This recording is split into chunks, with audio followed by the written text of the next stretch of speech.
அல்லாஹு அழகானவன், ஹிப்புல் ஜமாலு அவன் அழகை விரும்புகிறான். அப்போ எது கிபுர்ல சேரும்? அதோட முடியுது. ஒண்ணுக்குள்ள கடைசியா தான் 2 வாக்கியம். அப்போ கிபுர்ல என்னது? ஆண்கள். அதை சொல்லுங்களா, தமிழோட சொல்லுங்க. அதோட முடியுது லாஸ்ட். இல்ல இல்ல, அப்படி அதான் ஆணவம் தானே சாப்டர். அதுக்கு கீழே விளக்குறாங்க, தப்சீர் கொடுக்குறாங்க. இப்படி இப்படி கேட்க கேட்க சொல்றது இல்ல. அந்த மாதிரி முதல்ல ஒண்ணு சொல்லிட்டாங்க. இல்ல, பத்ருல் ஹக் வ கம்மத்தன் நாஸ்.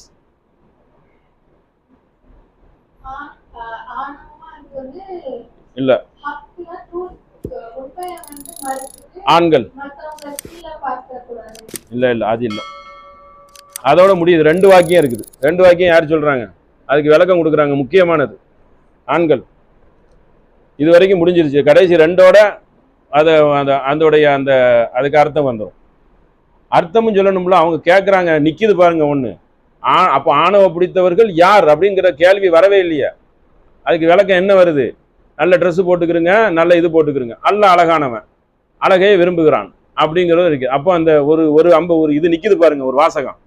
அதை சொல்லி இங்க ஆடிட்டேன். கம்மத்தன் நாஸ், பத்ருல் ஹக் கம்மத்தன் நாஸ். இல்ல, அப்படி இல்ல. அப்படி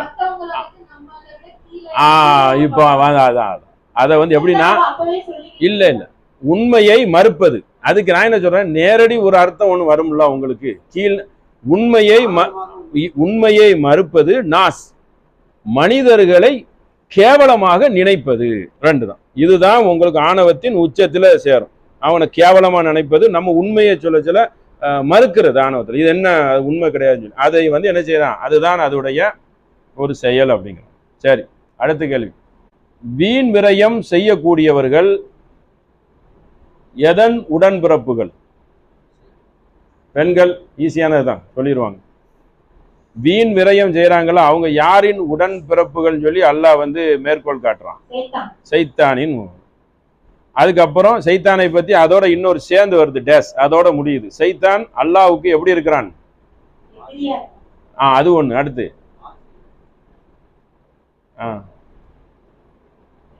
லி ரப்பிஹி குஃப், நன்றி கட்டவனாக இருக்கிறான். அதனால நீங்களும் இப்படி வேஸ்ட் பண்ணி அவனுக்கு உடன் பிறந்தவங்களாக ஆகிவிடாதீங்க.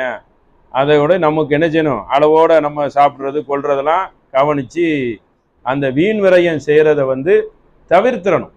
அது எந்த அளவுக்கு முடியுமோ அந்த அளவுக்கு. தண்ணீர் பாட்டெல்லாம் ஒரு பாதி குடிச்சு பாதி என்ன செய்யறோம், வச்சிடறோம். முழுமைப்படுத்தணும்.